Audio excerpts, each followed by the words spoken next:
Holy smokes, we're live. Hello. It's another episode of Practical AI. I think this is number 30. That's correct.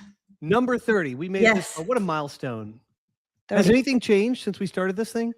I think I'm a new person, but yeah. Yeah, no, outside of that, probably not much. Well, welcome. Welcome to Practical AI, where we are going through all the news and the trends of what happens every week in AI world. We bring it all to you so you can listen to it, read about it, take about an hour, and then know what's going on. So you have no FOMO. You can keep building what you're building and create with AI, because right now it's an amazing time to build with it. So on this note, well, this is kind of a practical week.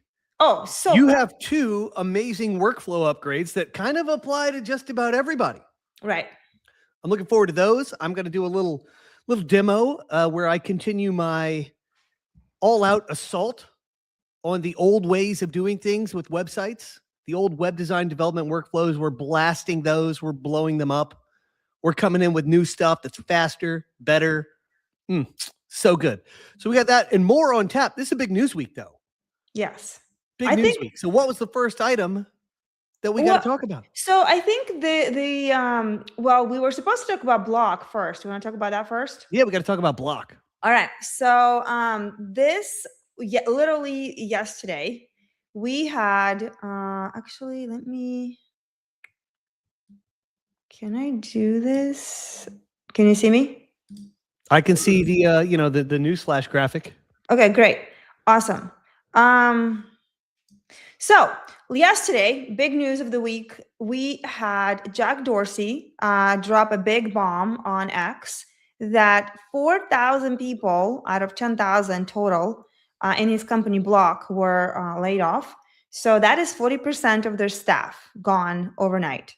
It was a long message explaining the whole thing, what happened. And, as somebody who's in recruiting, I always look at that. And to me, that is 4,000 lives that were just affected, right? We can talk about stock market going up. Apparently, it's exciting for the stock market because Jack literally cited AI and being efficient and working with technology as the reason for this big change. And he's sort of setting the tone here because he's a big tech guy, right? So it's already like it's a tech fintech company doing well. They're not doing this to restructure. They're not doing this because they're in trouble. They've got nice profit margins. They're doing well. They just basically said, we're doing great, but we think there's a lot to do with AI and the team that we want to keep to be more efficient. Well, he's got a banger quote here. He says, intelligence tools changed what it means to build and run a company. A smaller team using these tools can do more and do it better. Yeah. It's the truth. This is just the basic truth of the AI era. We've talked about this a million times. Most tasks within businesses are repetitive procedures. AI excels at repetitive procedures. Humans can perform them at a very high level, but humans are not as consistent as computation. They're not. Yeah. Humans have good days and bad days, maybe not paying attention, got distracted, something happens, errors are made. AI is not going to do that, and AI can work around the clock. So it makes sense that these things need to get replaced. It's a little bit scary, but the reality is, especially teams, the way they're constructed in businesses, they're personnel heavy in a way that is negative. Like AI can eliminate some of those positions, but really what it's doing is streamlining tasks and removing busy work, procedural work, repetitive stuff. Once the dust settles, I'll be curious to see what positions were on the chopping block and which ones were eliminated. Yes. So I think we have a feeling for that, but it will be interesting to see that. But again, I'm very torn about it. We are talking about how AI is changing the workspace, but actually seeing that, it just made me as a human go ew. I mean, that's, again, you're working at a really cool company and then overnight, and he even talked about it. He was like, I was going to, I could have done this in stages and waves, but he decided just to pull the Band-Aid because they just, I guess, see huge efficiencies with AI. There's a rule in software called DRY, and it's an acronym. It stands for Don't Repeat Yourself. Businesses are very bad at this. There's lots of repetition and redundancy across departments. There's lots of repetition and redundancy within teams, especially when, let's say this team's been existing, they bring on another role. They're like, oh, we need 2 more people in these positions. And there's some overlap between what the people who are already there were doing and what the new people are doing. And so it's like not a clean cut thing. There's some repetition, the overlap, the repetition, that kind of thing. That is inherently inefficient. And what AI is enabling at a larger scale, if we zoom out, it's enabling businesses to look more like good software. Yeah. And that, is essentially boils down to cutting the fat. Well, again, I mean, to me, that's 4,000 jobs. Like that's 4,000 families that just got affected. Right. That's and so they had a crazy hiring spree. It's no longer just like, oh, it's pie in the sky. And we know like layoffs have been happening, but I think this is the real, like the first one where he specifically cites why they made the change and how they made the change. Well, the backstory though, the stock soared. Yes. And this is what really shocked. I mean, it shocked me. Like, I think the stock went up like 20% or whatever. It was a huge bump. And so I'm like, so what that means is that this behavior is rewarded. Yeah.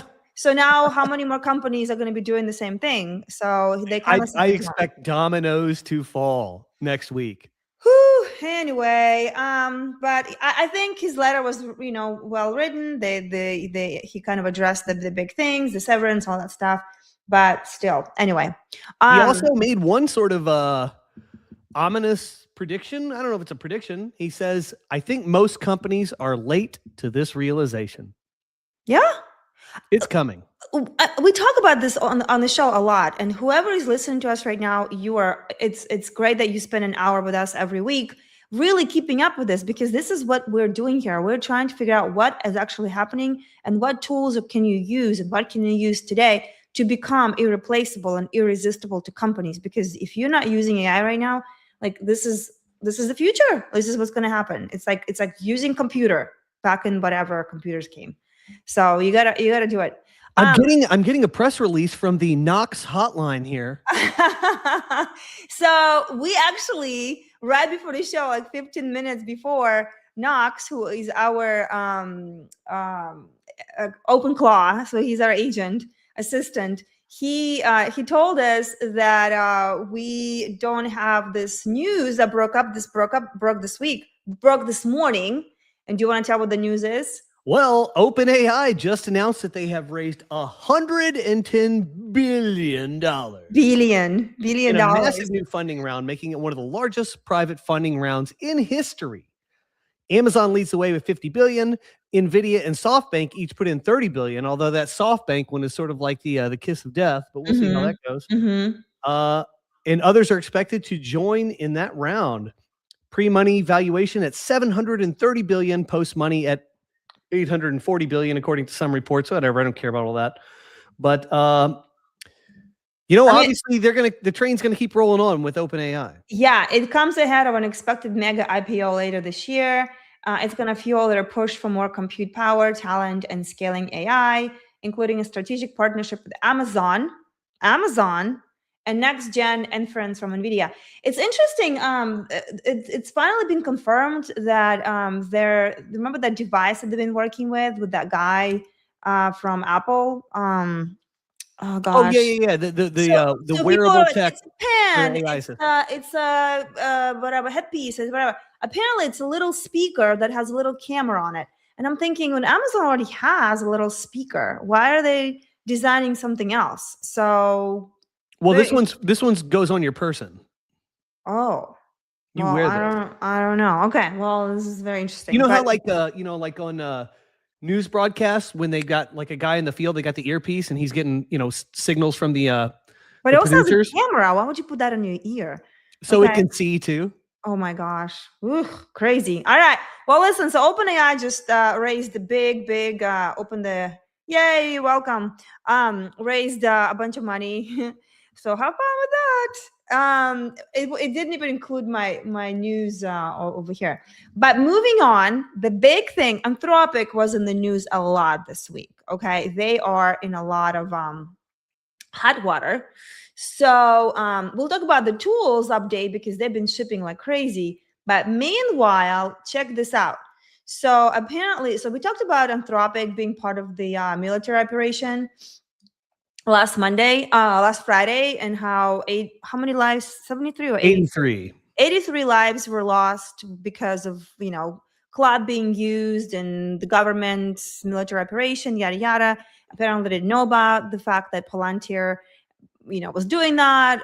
Whatever. So that's when it started, and our DoD made sure that the contracts right now with AI companies don't have a lot of safeguards in place, and this the news are still unfolding. So Pentagon gave Anthropic until 5 p.m. Eastern today. It's an ultimatum. They are facing $200 million contract loss if they refuse to drop autonomous weapon safeguards. Anthropic also talks about the fact that they don't want government to spy on civilians. Whether or not the government spies on us, it's another question, legally or whatever our constitution says. They're not supposed to anyway. So, but no one ever goes against that. Autonomous weapon safeguards, they are, I like this graphic over here. It's government versus, Anthropic over here. And as of yesterday, Anthropic CEO said no. So he is not, he's not taking it. He's digging in his heels, saying no deal. And let's see what government says today, but they've got until 5 p.m. And if Anthropic, so here's the deal. If Anthropic does not take that, if they dig their heels, here's what's going to happen. So they lose the contract, it's $200 million. That's one thing. Do you know what else happens? With the Pentagon thing? Yeah. They're gonna get labeled, Anthropic is gonna get labeled as oh gosh, you know this better. High risk? No. Let me see what the term is. Risk chain. A supply chain risk. Supply chain risk. Anthropic is going to get labeled as supply chain risk, which that means is basically like a Chinese company or any other nationalities company. They cannot do business with DoD. And not only Anthropic cannot do business with DoD, is any company that buys from Anthropic, like Boeing,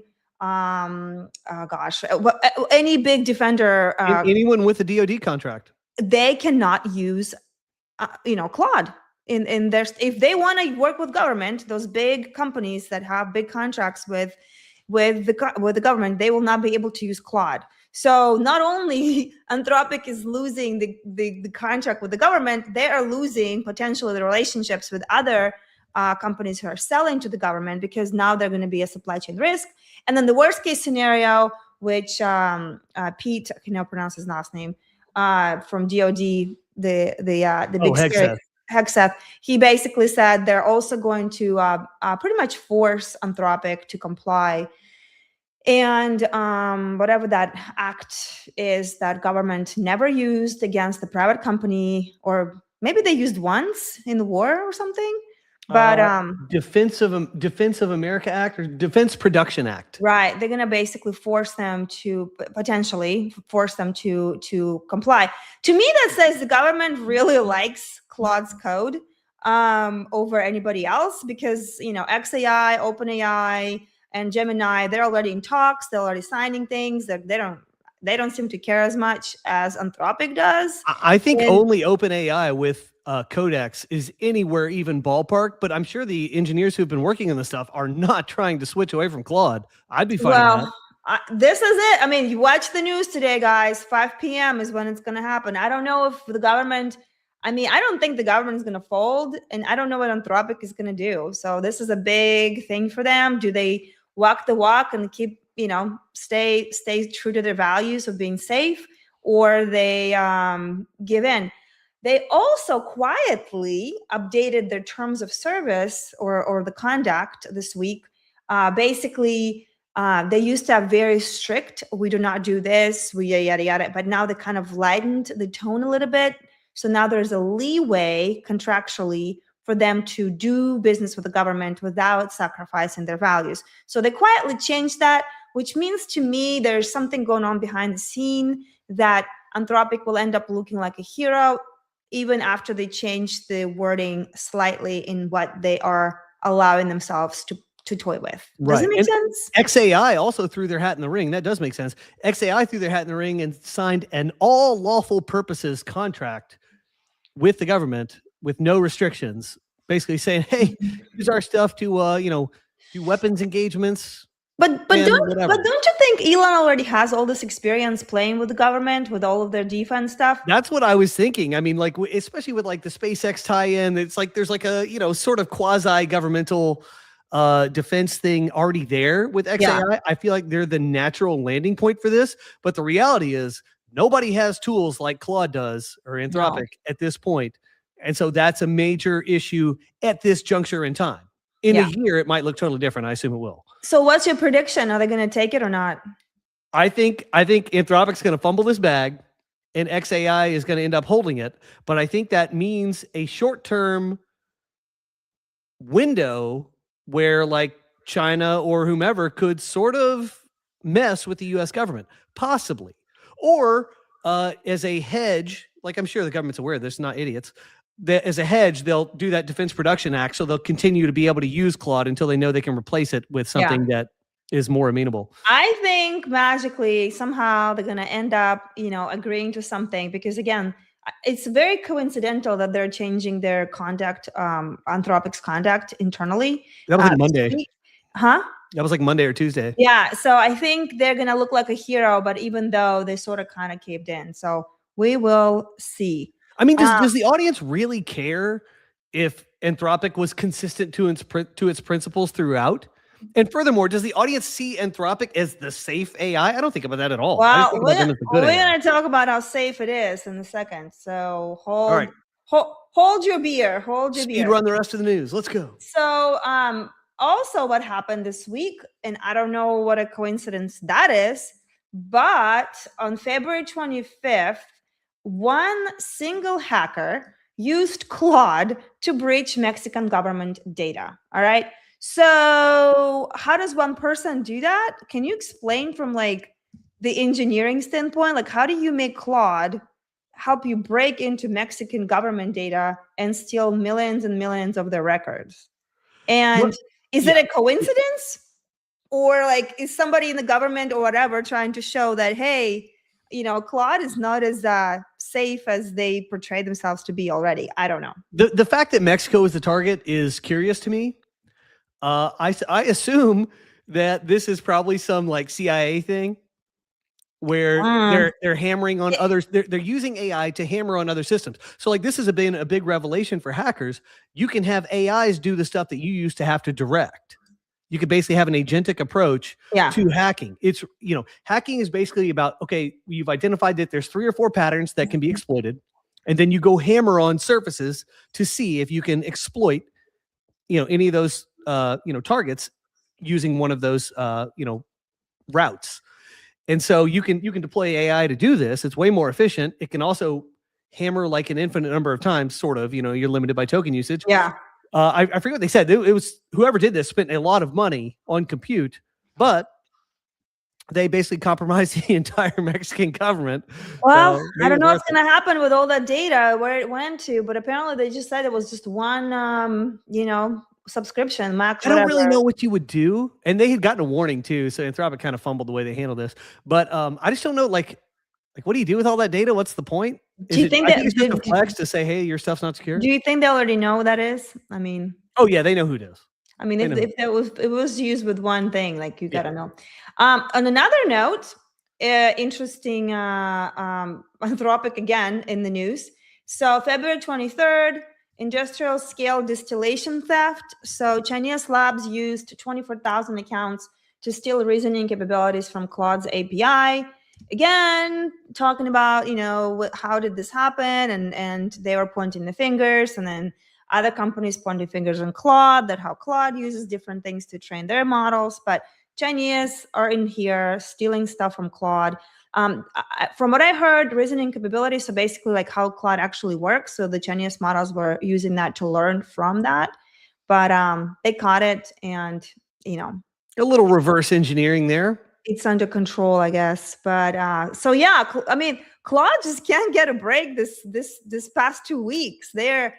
And then with all due respect, with all of their stuff that they have going on, they've been amazing for the customer. So like from the shipping standpoint, we're gonna talk about the tools that they shipped, but that's been a really big week for them. So what do you think about Chinese labs getting their hands in American LLMs? Like, this is the Chinese way. See what everybody's done, who's the farthest out, and then copy the model. okay, I don't know if this is a Chinese way. It's any competitive way. No, this is the Chinese way. But well, they're not doing this with OpenAI and XAI and other ones. Well, maybe OpenAI sucks. I mean, I'd copy Claude if I'm going to copy one. This is a basic decision. Oh my gosh.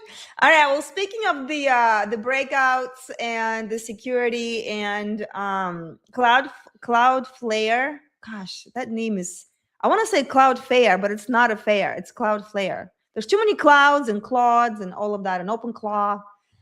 Anyway, so there's a 27-second cyber breakout time that they've done some research, and basically now this is the fastest, I guess, they've seen cyber breakout time happen. You'll know more about what that means. This is hacking. This goes back to the Mexican government thing. Okay, so AI-enabled attacks now move 65% faster, making human speed incident response obsolete. So what does that mean for like not us mere muggles, humans? Like, well, that means if your system has a breach and an AI gets in, it's already too late.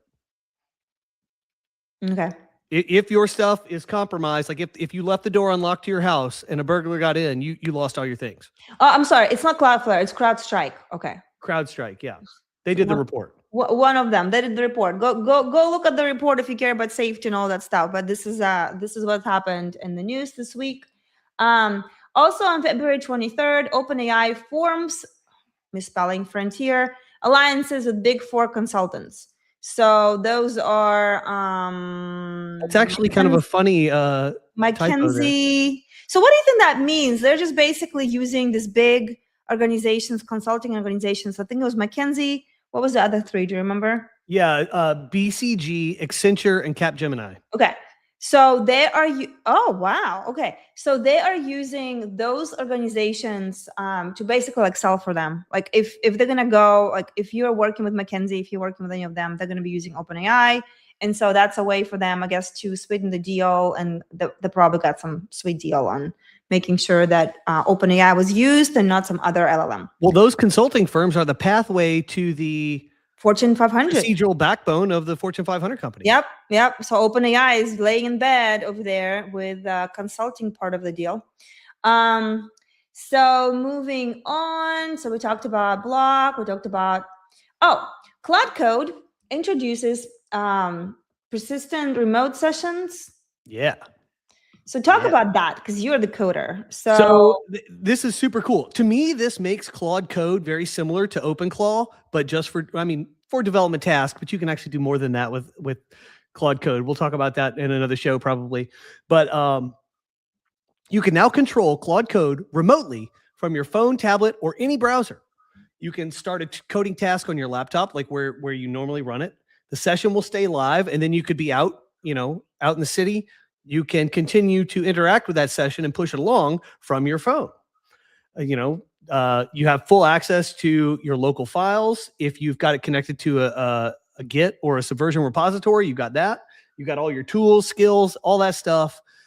You can do it all, and nothing goes to the cloud. It's just a connection to your computer at home, which is similar to OpenClaw. Like it's not on the cloud, same kind of deal. Yeah. So that's super cool. It's like your AI is now accessible from anywhere. I know they also released tasks, the scheduled tasks in Cowork. So which is also on Terminal, which I'm using that. And so I know you told me you're going to show me how to use Code, but so far I've been using Cowork in Claude and I love it. And so they have the scheduled tasks that are come in, which is going to be kind of like you can schedule to run certain things on your computer. And I am excited to get the remote control for Cowork so I can work on my terminal and do things. Cowork is a wrapper around Claude Code. And I Yeah, just yeah, now yeah, remember yeah. reading this It's for quote about it. It normies. basically makes it for normies. It's normies like me. I don't, like, but you made it sound like I could even use code. So You could. I mean, no, Claude Code is sick. It's sick. okay, well, It's not. It should be called Claude Operator. Okay. Because it's really a remote operator. It doesn't have to just do code, but whatever. So I'm looking forward to more control co-work. And if Code you is chat more co-work, catchy. drop in. I'm gonna do a little demo later today about my co-work.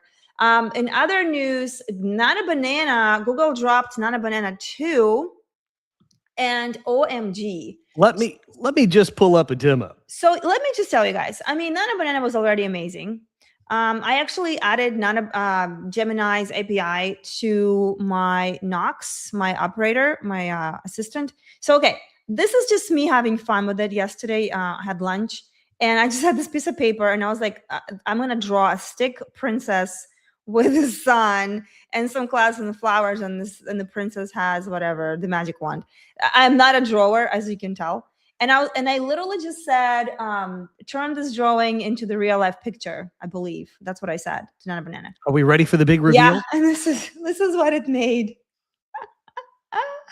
What I love about it, forget about the princess and it's cutesy and all of that stuff. What I love about it is that it put all the things in the right place. It recognized my scribbles and it put it exactly where they belong. Yeah, check the cloud here in the upper right, sun in the upper left, and the magic wand. Look at this. So you How guys, about the flowers.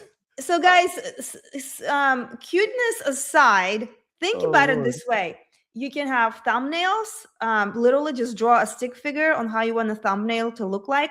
You can do your web page just like on the napkin, right? Just like lay out, I want this here, I want this here, I want this here. And it creates a prototype. You don't have to say with words anymore and be like, do this, do that. So the prompting to me now goes from just like writing a prompt to actually just like doing a little bit of the stick drawing on whatever design you're trying to do and make that happen. I'm actually going to try to do it with a thumbnail later. But let's look at another. So my daughter had she's done this like big drawing for this book she read, is like to summarize the plot and all this stuff and characters. And I was like, let's take this and see what Nano Banana 2 can do. I said, turn this into a vibrant illustration. That's it. That's it. So kind of take note of the detail here that you see. Yeah, she put a lot of work into it.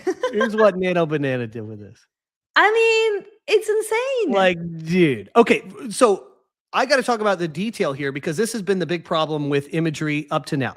Number one, handling of words. It's been a disaster. Not been good at all. Not only did this handle Presley's handwriting, which is not like, not every line is like, it's just not super clear. Like as a human reading this, you'd have more trouble than the AI seemed to have. So she's used like kind of different fonts in different areas. It respected all of that. I mean, it respected all of this. It oriented the text in the same way. It did her little background images and little motifs. Like at the bottom left, it says conflict and solution. On her drawing, conflict is like a devil, got little horns and a tail. And solution is presented as an angel. It kind of picked up that motif.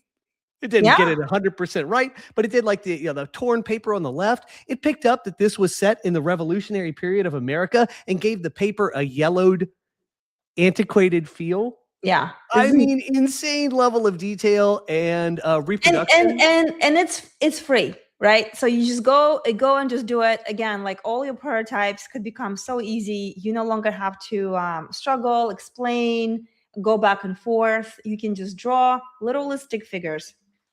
People walk, people do this, people do that, and it recognize. It's some witchery. Pretty amazing stuff, I think. Yeah. All right, let's go back to news. Let's finish this up. I got a flight to catch.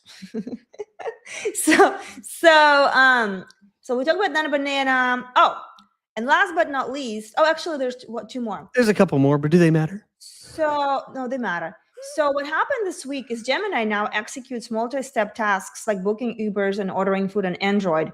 So it's only on Android right now, which I thought it was interesting because didn't Gemini get in bed with Apple?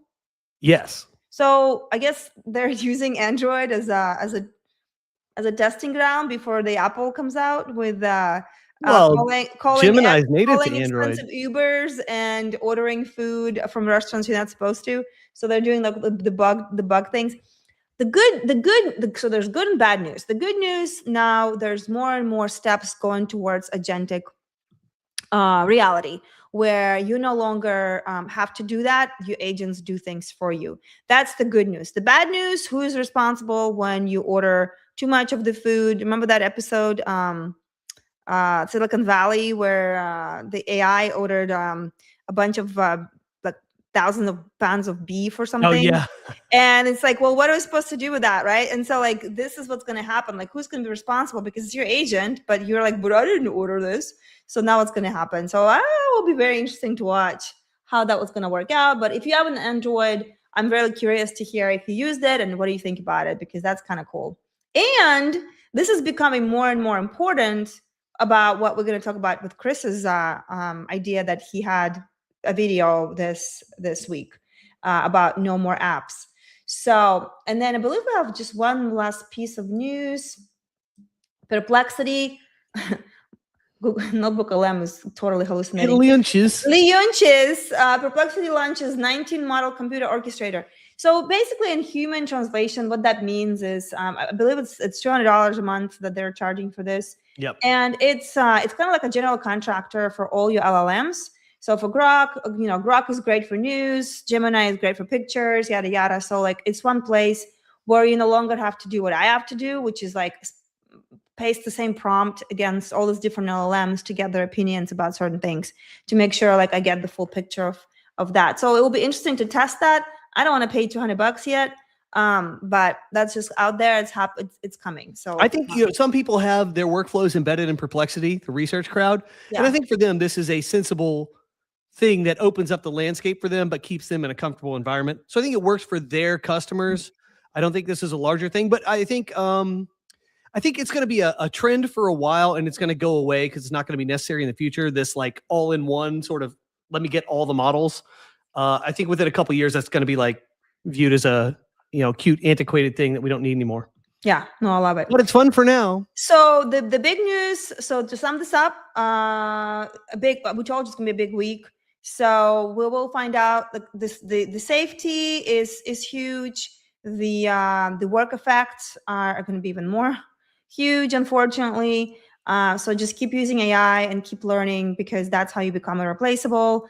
And also agentic is moving, like Chris says, it's like a tsunami. He said it so well in his video. I mean, I cannot believe, like, that video must be watched by everybody.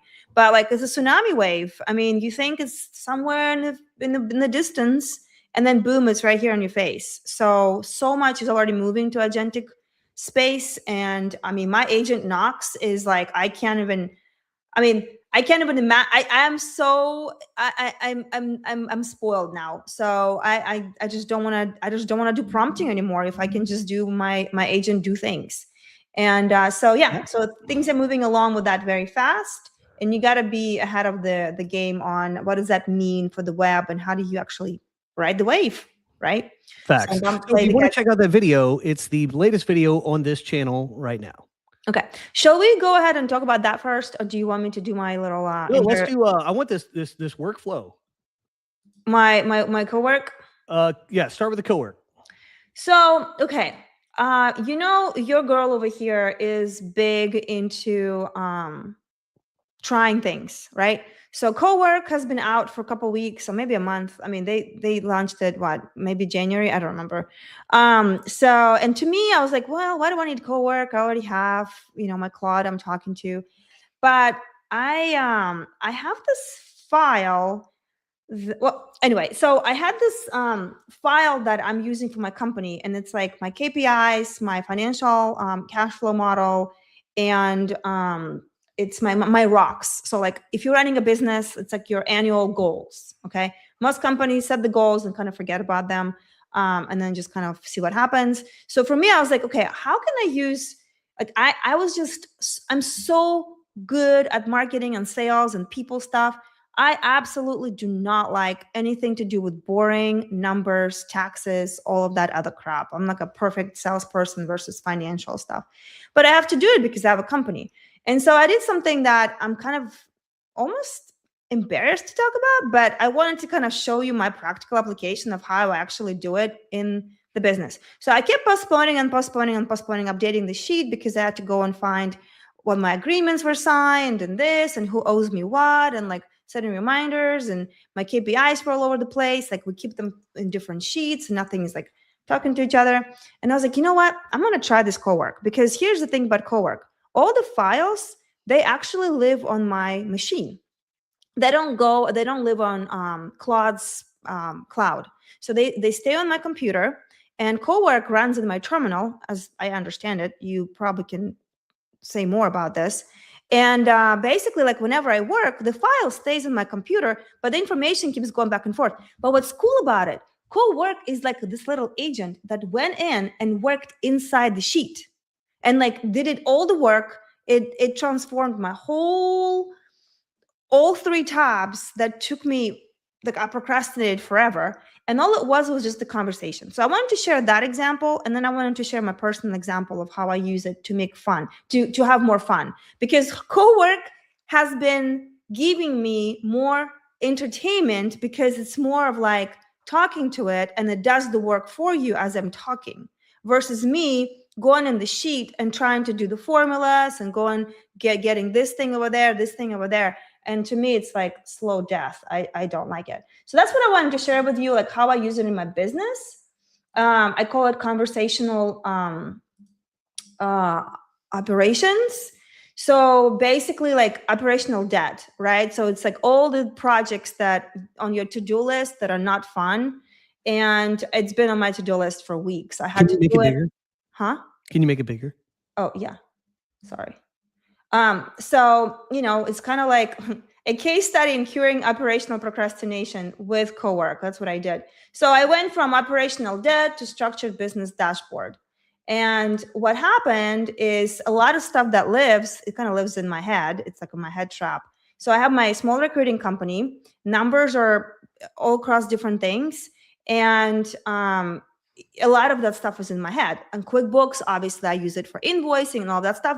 Like the most important thing lived there, but I need to have a dashboard that I'm looking at and actually like shows me what's going on.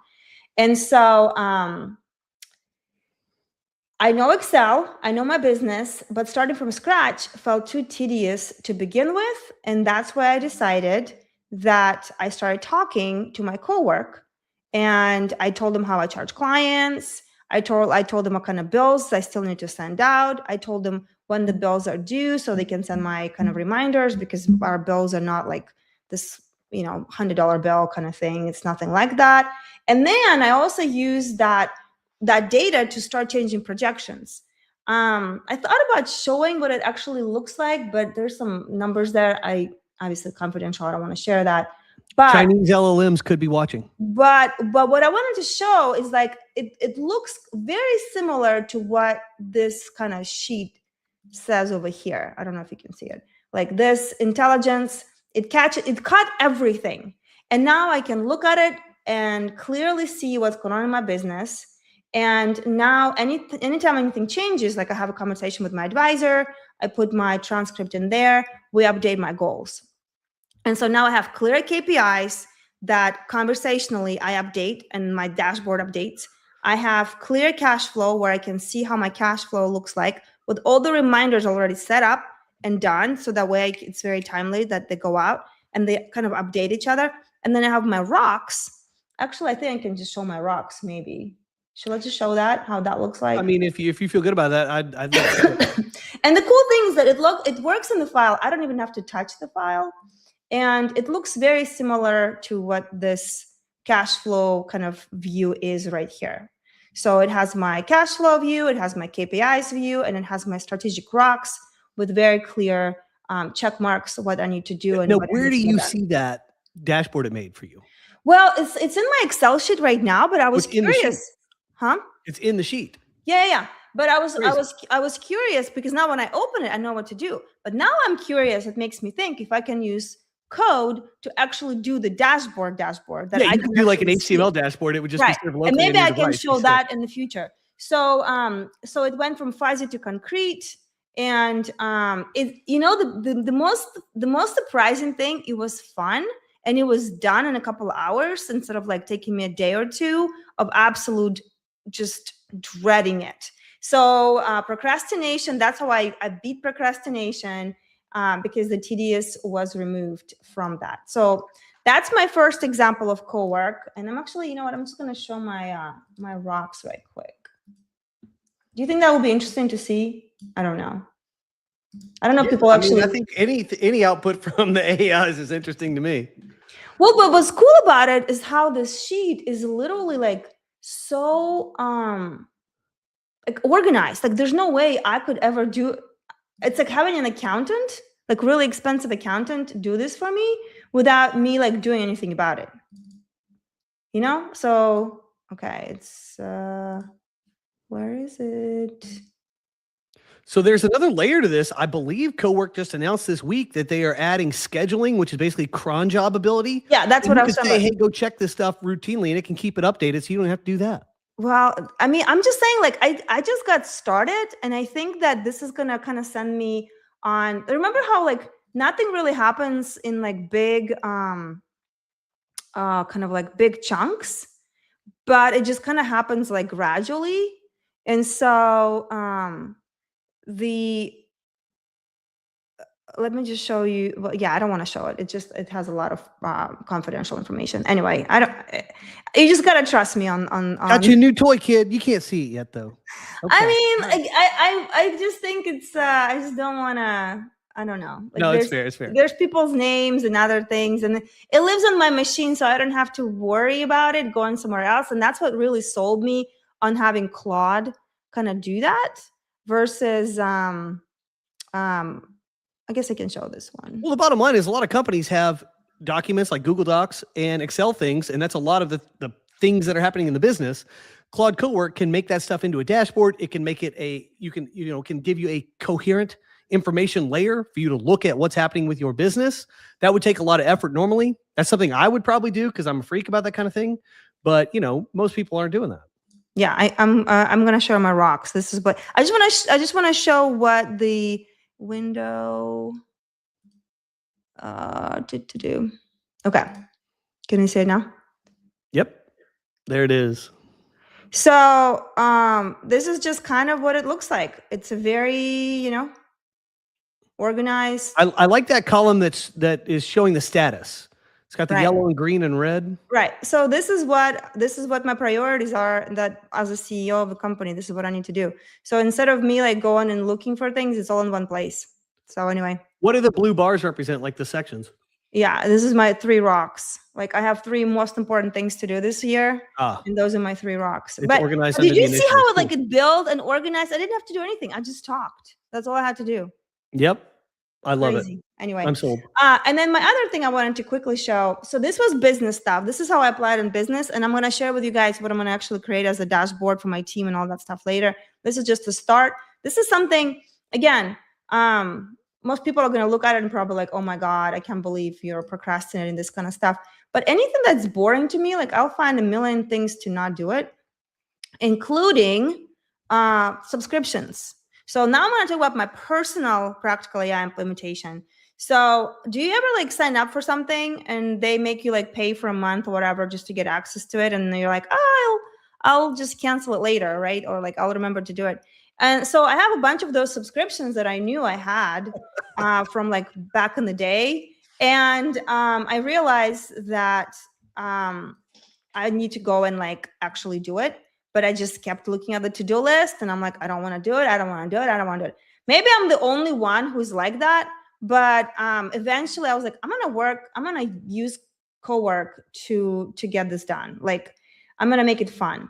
So with this, I can actually share more. Subscription fatigue is real. Everybody's dealing with this. Yeah. So the same thing. I opened Cowork. I had the conversation in Cowork, and I basically took 3 months of my 3-month statements from my bank, so my personal account, and I dropped it in there, and I said, analyze them, see what subscriptions I have that I probably shouldn't have. So you dropped 3 PDF files.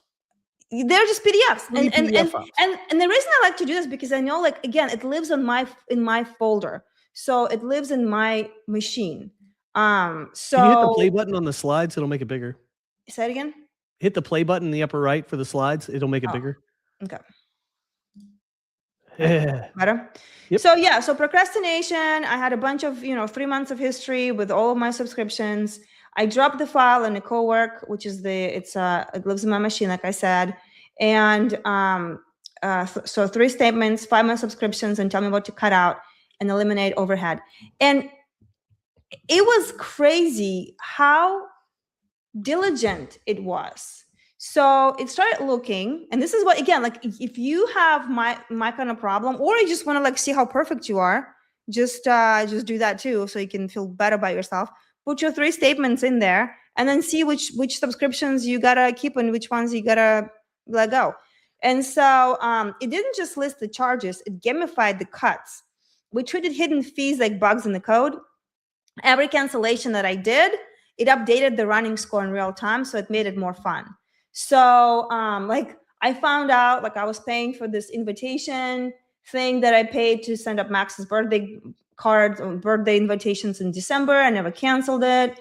Again, it's like $10 here, $15 here, $20 over here.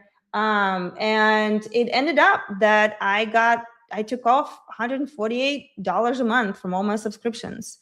And that's $1,776 per year.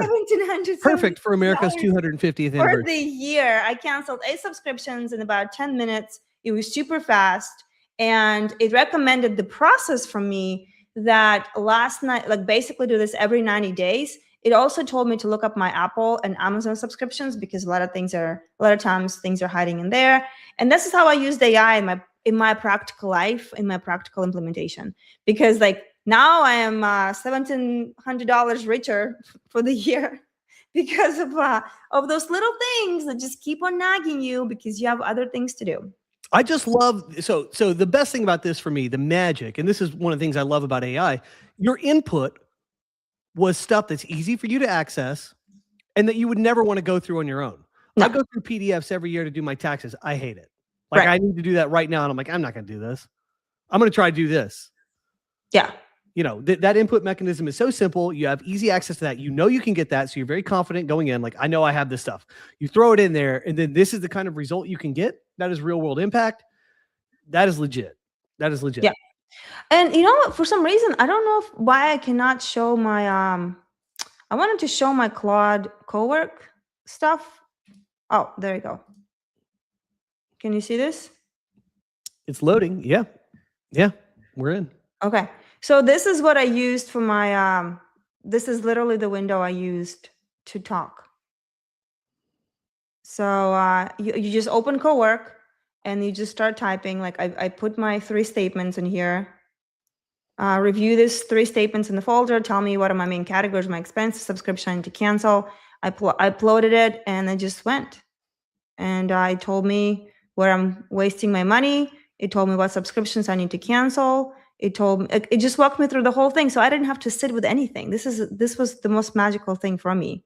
And then I used it to create a segment. So if nothing else, go do that today and see if there's 1 or 2 little creepers that you've had for a while that you keep paying money for, and you got to stop doing that. 1 or 2, that'd be really good. Huh? 1 or 2 would be really good.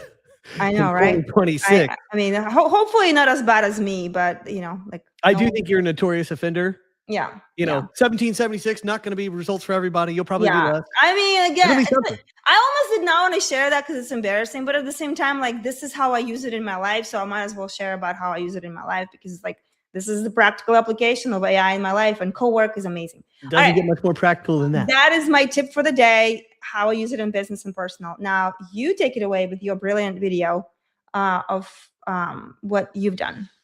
All right. So the WordPress crowd piped up this week. There was a lot of chatter about agentic style workflows and let's use AI to do certain things on websites. And kind of the question that arose is, how do we do specific tasks that agencies who are on retainer are often tasked to do? This would be something like this business comes to you and says, I want you to create me a custom landing page for this new initiative that we have. And these things kind of are snowflakes in terms of how we do design and development work, because it's this one specific initiative. You didn't build the existing design around this. The existing systems weren't built to deliver precisely this unique outcome. And so we have to go in and do unique treatments, which means we have to go into the system.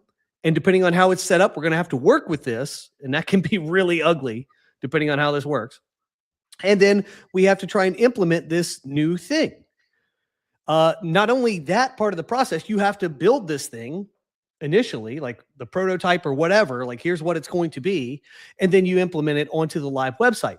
It is not a trivial task. I actually had a dude email me about the PageMotor beta this week, asking me exactly that question. He's like, that's cute, but really the bulk of my work is this. How is this going to help me with this? And I wrote him an answer in the morning yesterday, not really thinking about this. But after I wrote the answer to him, I wanted to start on a project that Olga and I, you can share the whole details. I brought her, we went to our date night on Wednesday night. And we take a third wheel now to our dates. It's Knox, our AI companion. And we've been kind of building stuff, or figuring out new content, whatever. We do a thing. And I was making fun of Olga because every time we talk about a website now, any website, because of the PageMotor stuff that we're doing, she's all checking. She's like, hey, Knox, analyze this site for GEO and tell me how good it is. Well, Knox is the expert right now, because he's actually the agent that does stuff, and he gets frustrated when things are not happening. No, it's so good. I'm tickled by this. So I'm making fun of her in the morning for doing this. We kind of have an expert. We have an expert on our team right now who actually knows what he's talking about. So he's a consistent analyst for this. So it's like, all right, we got a baseline for this. So anyway, we're talking about that, and she's like, wait a minute. I want you to have a tool on the PageMotor website for me to do this instead of me having to ask Knox. That way other people can do it, because the world's not going to have Knox access. I'm like, okay, that's good. And then I had done this video on Wednesday saying that the future of internet is a new type of website that is designed to be accessible to AI agents. And that the way we do websites, so you got to watch the video, but bottom line is you're not going to see a whole website ever again in a couple of years. You're going to go to the website. It's going to be a prompt. You're going to say, hey, show me bookings in Austin. And that's the UI you're going to get. It's a very condensed version. To achieve that, websites will have to be what we call AI agent ready. And so Olga's like, let's build a tool to have the GEO score and the AI agent readiness score. Like, okay. So we had some fun specking that out with Claude during our date night. So we got the specs down, and we had a little primitive version of the tool built. We refined it yesterday morning after I talked to that guy about exactly this task in the email. So we refined the prompts a little bit. I'm like, okay, it delivers me the assets to build. It built me the tool. Well, hold on. I want to point in there. So it was important for me, at least, to be as accurate to the agentic perspective as possible, right? So we have Knox, who's kind of doing the analysis and tell us what to do. And then what I did to build the framework on how to judge every website, because it's not just the GEO. The GEO is only can they discover you, right? Yeah. Can they find your website? Can they find you? That's the GEO part. But then there's another score that's emerging, which is, can they actually transact on the site? They can discover you, but if they cannot transact, it's kind of like you got to know both ways. So the agent, we're still figuring out the name, but I think it's the Rs. The agent, I like agent ready score, but Chris likes agent readiness score. So we're still, but it's going to be Rs.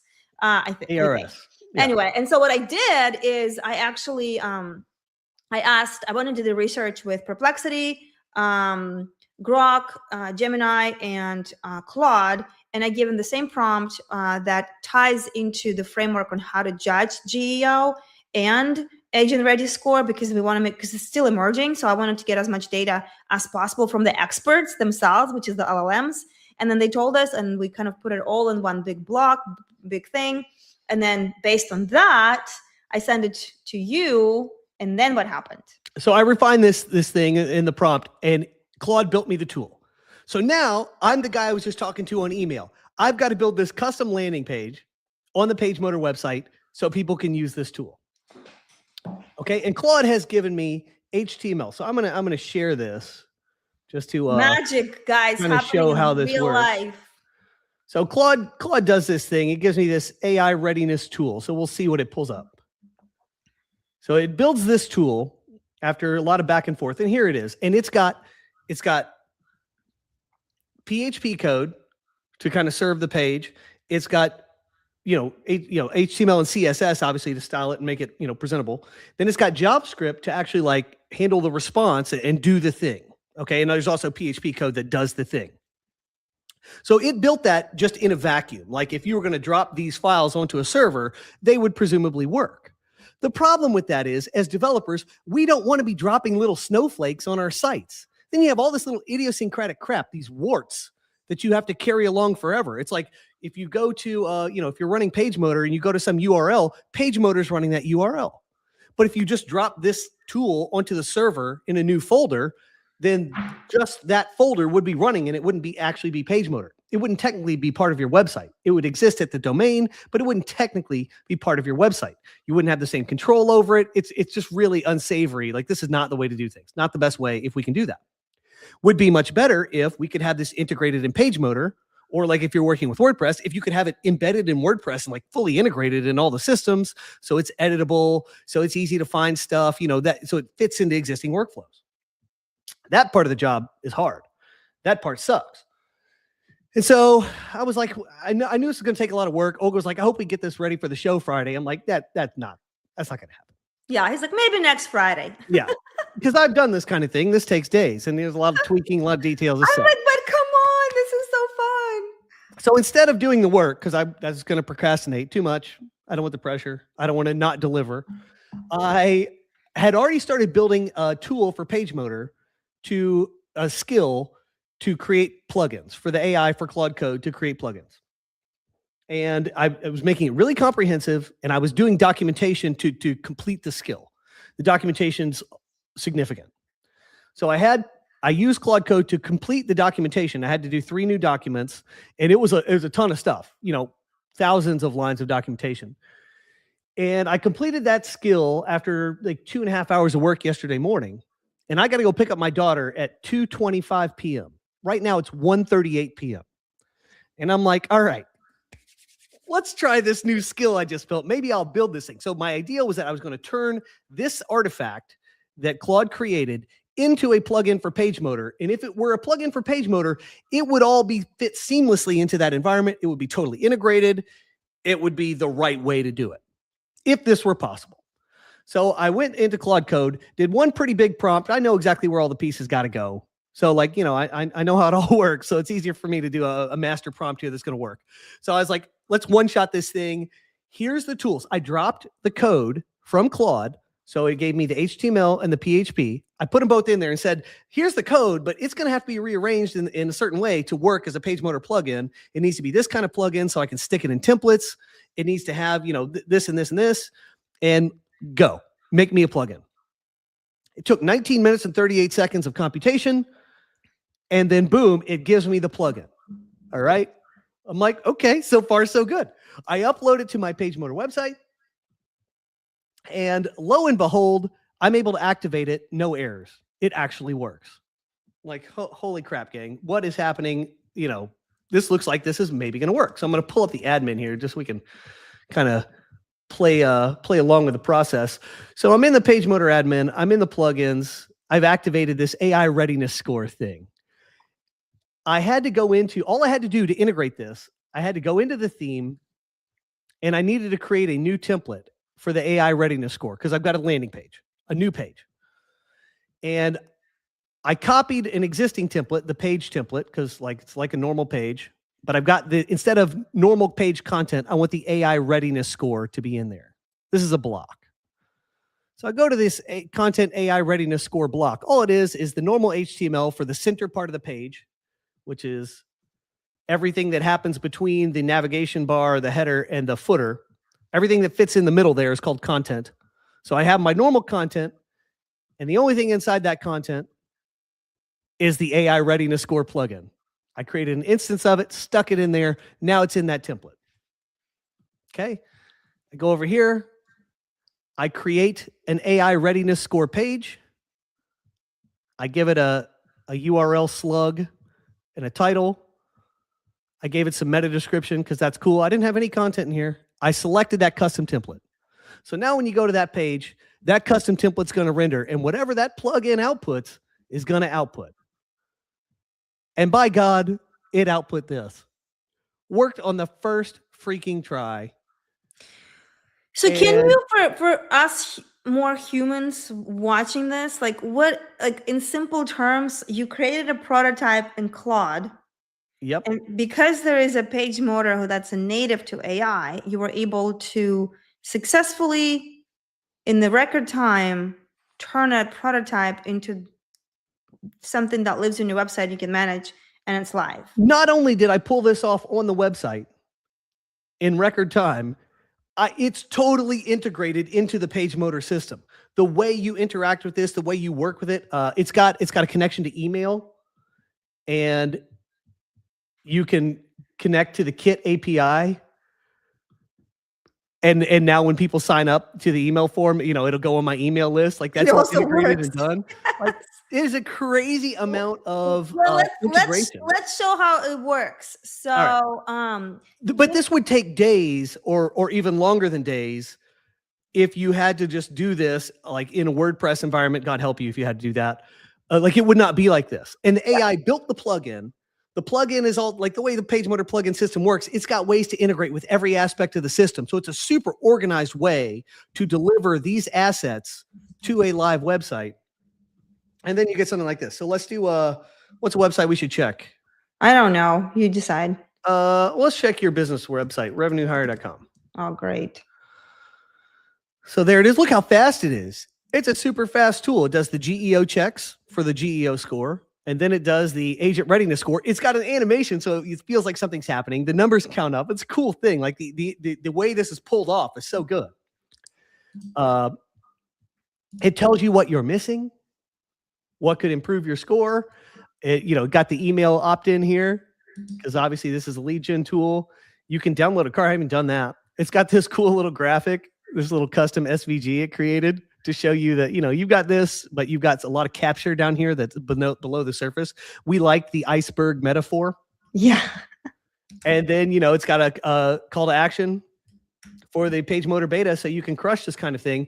But my early design career, I used to do work for companies who wanted to do one-pagers like this. They wanted to roll out special initiatives. I made thousands of dollars, and it took weeks sometimes to deliver some of these things. And these were big initiatives within those companies. They were like, this is our big thing for the quarter. Let's get this rolled out. And I'm telling you, nothing I ever did is anywhere near as cool as the way this tool works. And this was one shot by AI. My total interaction time of like implementing it on the website was under 30 minutes. Yeah. Under 30 minutes. I think for the fun of it, shall we bring Knox on and let him rate it as the expert in Telegram and see in the real life what Knox thinks as an agent about revenue hire to compare the results? Yeah. Okay. You want to do that? Yeah. Okay. Or do you want to finish talking about this before we kind of I think that's really all there is to say. It's just like, if you have done this kind of work, what is involved here. You probably also know that instead of like tightly integrating this into your WordPress environment, like there was a video from a dude this week, Mark Szymanski, was working with a site that was built in Elementor. He had to do a new landing page for them, and he actually did an end around Elementor. He's like, there's no way I'm going to do this in that environment. And he did like this kludgy thing to fit it in there despite that. So that's like, the site is built a certain way, and he's intentionally not using those tools. This is like the opposite. You're intentionally using what's in PageMotor, and not only are you able to do it, you do it in unbelievable time with an unbelievably good result. Like, whoa, everything about this workflow is better. The results are better. The process is better. The integration is better. The way you can deal with it after the fact is better. It's just insane. And now we're going to bring our expert, who's the agent, the AI agent, and we're going to ask, so what was the score of revenue hire? 6 and 6. Poor revenue hire. So let's bring my Knox on. Can you see this? Tell him he's live. I like the way he responds. All right, let me see.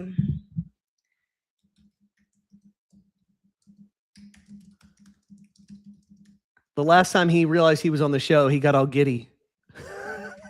We'll see how he feels today. Okay. Can you see what I'm saying, actually? I don't know. Barely. You can maybe Command plus a few times to make Okay, it. well, you can see it's scrolling, right? Yeah. Okay. Hey, everyone, I'm Knox, Olga's chief of staff. Give me any website URL and I'll score it live. How well AI can find it. How well can AI actually do business on it? Two very different things. Let's see who is ready for what's coming. Okay, I didn't say anything. Literally, this is what he's doing all by on his own. Yeah, he must assume this is what we're doing. Go. Okay, I'm just going to put revenue hire.com. All right. So it's working right now. So this is how you know, like the 3 dots are coming. So this is it. So he's not trained with the same thing that the tool is. Claude came up with a tool. We did it back and forth and kind of made it what we wanted it to be. Right. I'm using this just to kind of see how accurate we are on what we are measuring versus what the actual. It has a different thing about layer 2. Different layer 2 score. Well, we'll have to figure I was surprised that you got a 6 on the layer 2 score because there's not anything there. So yeah. So the GEO though, it got it right. So we got to figure out how to get our layer 2 in the very anyway. So this is what it says. GEO 6, AI can read it. Content is clean, clear, crowable. Boutique sales recruiting, 120 companies, yada yada. Layer 2 score 2 out of 10. No all mass text, no API. Book call. Okay. So why did it? I wonder. Let's do like it gave you what 6 on the other one. Yeah, I'm gonna have it give more information. Okay. Like it did a checklist originally. I want that checklist to persist so you can see like here's what you had, here's what you didn't have. Okay. I like that. So do you want to do anything else with this, or can we just kind of like this is the product in the working? Well, but, so here's the thing. So you have a tool like this, you want to iterate it over time. This is going to be really easy for me to do because I'll return to our original Claude chat and say, okay, we want to tweak this because I don't think the layer 2 score is being calculated correctly. Let's do this, and I will have it give me what's called a diff that tells me what code has changed, and then I'll be able to go into the plugin and just swap that out, or even have Claude Code just I'll have it rewrite the plugin file. Here's the plugin file now. Rewrite it with these new changes, and then I'll upload it to the server, and it'll be good to go. So we premiered it here first. Obviously, there's some work we got to do, but this is a very interesting product, and also running it against agentic AI that actually can test it in real life. PageMotor tool likely gives points for things like having a contact form, yada yada. 2 point out of 10 was stricter. 6 says this site has good bones for AI. 2 says agent cannot actually do business here today. So we're going to be working on that, going back and forth, interviewing our expert, and our product is only going to get better with every week. But impressive. Pretty cool. Just that this is a complex thing. This is a cool tool that people can use. This is actually useful. And the fact that it can be rolled up so quickly now and then iterated on like this, like with the AIs, like there are layers here that are all miles ahead of what we've had in the past. Miles ahead. Like we are in quantum leap territory. It's happening all the time. And like after watching that guy's terrible slog of a 3-hour video about the pains of WordPress and sidestepping Elementor, and then doing this with PageMotor, I'm like, it's officially over. Like, it's crazy. Yeah. The death warrant has been signed for WordPress, and eventually society will adjust, but the future is happening on platforms like PageMotor. Anyway, so a takeaway before we move on? I don't think there's a takeaway, just other than to say that better workflows, like a lot of designers and developers have become accustomed to horrible workflows, torturous workflows, working with things like Elementor and sidestepping them. Like we just accept this, like stop accepting the garbage in your environment. I have a mantra that I want you to hear in your head every time you deal with something that sucks. I want to work in paradise. I want you to say work it a lot. in paradise. If you have been on internet for the last decade or longer, you have become accustomed to working in a favela and it's slop. You need to be thinking about paradise. Things can be a lot better than they have been for you. And it feels good. Here's the thing. When we presented this, like we're both excited about it. It is really freaking cool to have an idea, to see the genesis of that idea and like a prototype, and then to actually be able to put it somewhere where it's real. It feels good. And you can play with it, and you can do something with it. And others can learn about like how it's mind-blowing. The time from idea to you doing this, I'm like incredible. So we had too much fun on Wednesday night making this thing. We're two nerds on our date night. And, you know, by 11 p.m. last night, I had made that reel somehow, even though I really worked on the plugin skill and not this thing. But the side effect of the plugin skill is that this was possible. Yeah. And then like the hidden, you know, the subtext there is that the plugin skill can be run an infinite number of times. You can do this. If you're in the PageMotor beta, I'm going to give you the plugin skill. You will do this. And you know what, guys? Just between all of us here, I got to see a little boy and Chris yesterday playing with this. He was so giddy and excited about this. The playfulness, this is what I love about AI, is getting that, oh my God, I just did this. He was so excited about it. So that is priceless to me. It's like it's getting that inner child playing again and not having to deal with boring crap and trying to force something. I hope it's okay that I shared that because I thought that was very... Oh yeah, no, the whole, for me, the point of this is like, we can have fun and roll things out that are actually good, like super high quality stuff. We'll do a better job than we've ever done. It's going to be more fun. It's going to be exciting for everyone who views it. Clients will love it. You'll love it. Everyone loves it. Yeah. Yep. And I think Peter says that from OpenClaw. He says that it's very hard to compete with guys for just having fun or something like that. You can't. That person's here for joy. You're here for like, oh, I got to get this done. It's a slog. Right. And we want to bring more of this joy to all of those who are sick and tired of trying to stick something together, glue something together. This just works. Works. So I said in 2006, I said the internet is held together with rusty nails and duct tape. Others have used this analogy since then. I am officially declaring that era over.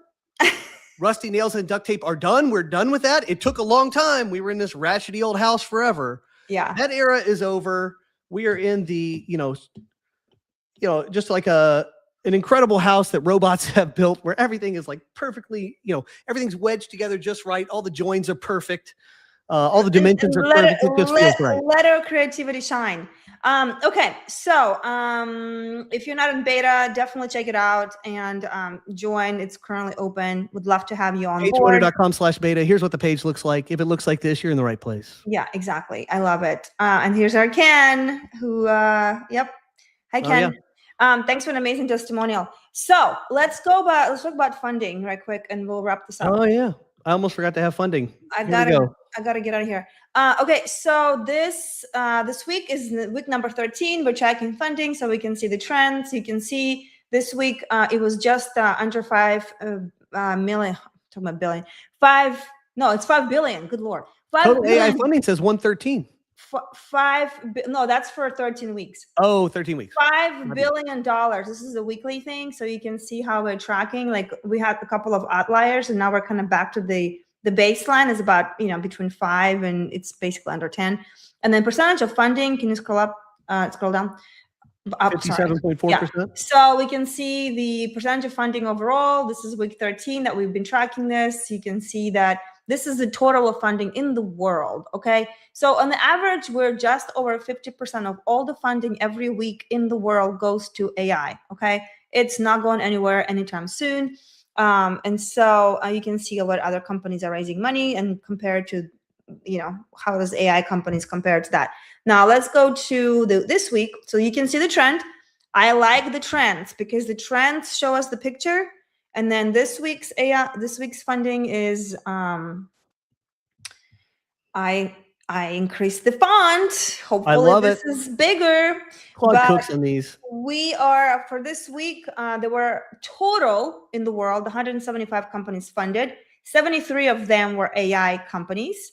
And the total funding was $6.7 billion. 4.2, almost 4.3 billion went to AI. We've got the largest fund to Wave Series D. It's a UK autonomous vehicles. Never heard of them. So you can see that. Can you go down more?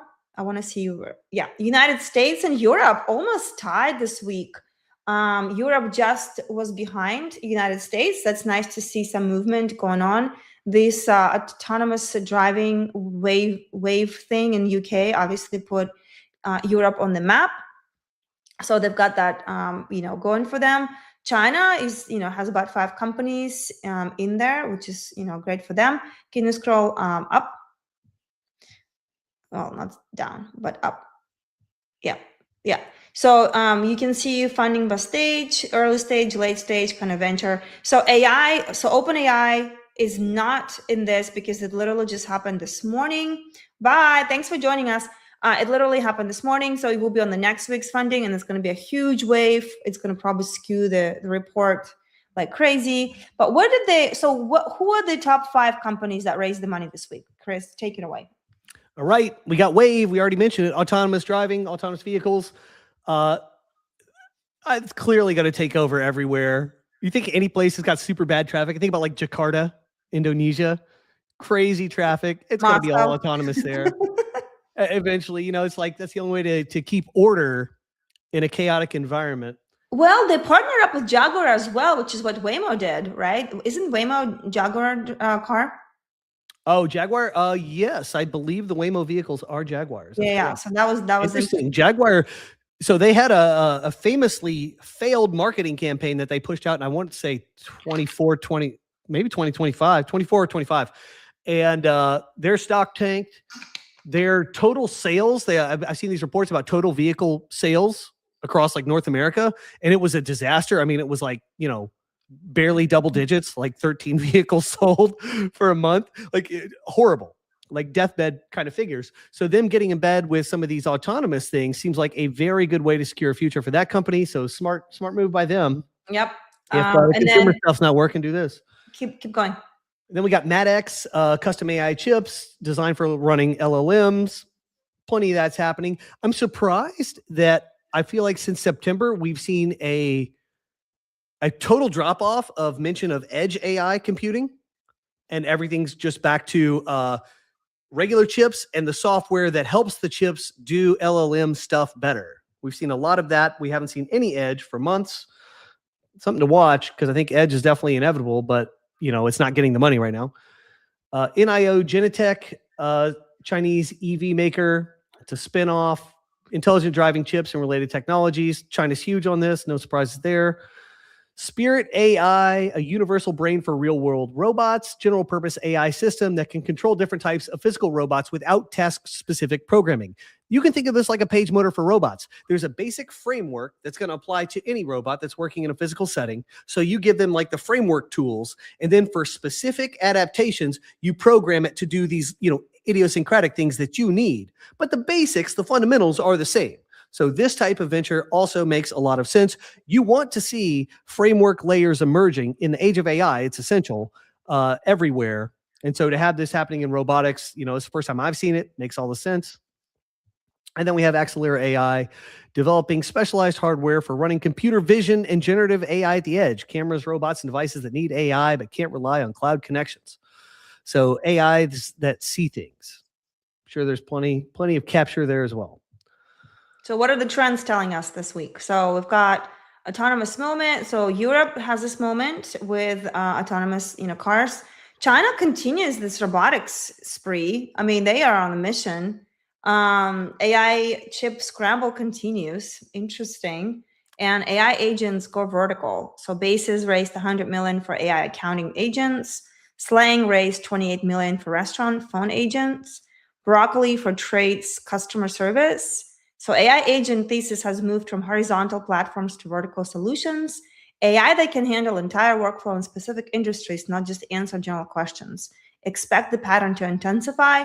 And this is what we kind of brings back full circle, which is that agentic agent ready score of your site, how ready you are to transact with those agents. It's only going to get more and more. And unfortunately, a lot of the sites right now, like we ran some tests, like they're being blocked by Cloudflare. This is I'm glad you mentioned that. Yeah. Cloudflare is blocking basic agentic style access. Yeah. And they do this by default. So if you are running your stuff on Cloudflare and you want to be visible to agents, I mean, you have to take an action to do it. You can't do nothing. I mean, obviously do your homework. So like Olga told me to do this, like do your homework. But like basically we were running this really big site in Austin of this company to see how agent ready they were. And Cloudflare was blocking the agent to do anything on there, because again, like it's still new. And there's a funny irony here. They had paid whoever does their web stuff to set up like an LLMS.txt file, which is an agentic piece, some other stuff. They have an API and all that. And yet they had the basic infrastructure in place for agent readiness. So they want to be discovered. And Cloudflare is blocking the entire initiative. So right. we paid for something that's worth nothing right now. Right. So like you've done all this work, you prepared all this party, but you locked your door, so no one can come into your party. So that's kind of like, all right. Well, takeaway for you today. I love the practical use of Claude Code. If you have been thinking like maybe I should dabble with Claude Code or a tool like this or Claude Code, this is your wake-up call and encouragement to go do so. Here's what I realized. We covered on this show previously how using OpenClaw was a way to use AI beyond the traditional prompt. And I said that the potential use for AI and what you can get out of it is so much greater outside of the boundaries of the traditional prompt. And there's many reasons for that. We don't have to go into them now. Claude Code is one way you can do that. Claude Code is another. It's way more powerful. It's more token efficient. There is 1,000,000,001 reasons why you should, if you want to like level up your skills with AI and become a pro workflow kind of person, you need to be using one of these tools. You can use Codex from ChatGPT. It doesn't matter, but you need to use these beyond the prompt tools and start building your skill set with them. There's a little bit of initiation time, which I understand can be painful and is also like intimidating. But I'm telling you, they're pretty good with onboarding. They have a lot of built-in instructions. You can use the chat prompt to help guide you and to get through those processes. And when you have a system set up you can work with, you can start cooking in a way that you have not cooked before. Yeah. It's like you are so close to unlocking you in a new way. You have got to get over that hump and do this. My big takeaway was from this week, actually, is now is more important than ever, probably, is knowing what you want to do. If you know what you want to do, there's a gazillion AI tools to help you with anything you want. If you don't know what you want to do, it's overwhelming. If you know what you want to do, there's plenty of tools that help you with whatever it is that you're building. So my big thing is I keep focusing on bringing back to my business, what am I building? Because the speed of how fast things get released right now and keeping up with everything, I mean, I'm just like, we included the big things that happened, but there's so much that is happening that, like we would have all day talking about it. So this is why I'm going to start talking about this more and more, is that define what you want. What are you building? What are you creating? What are your objectives? What do you want to do? And then start asking AI how it can help you with what you're doing.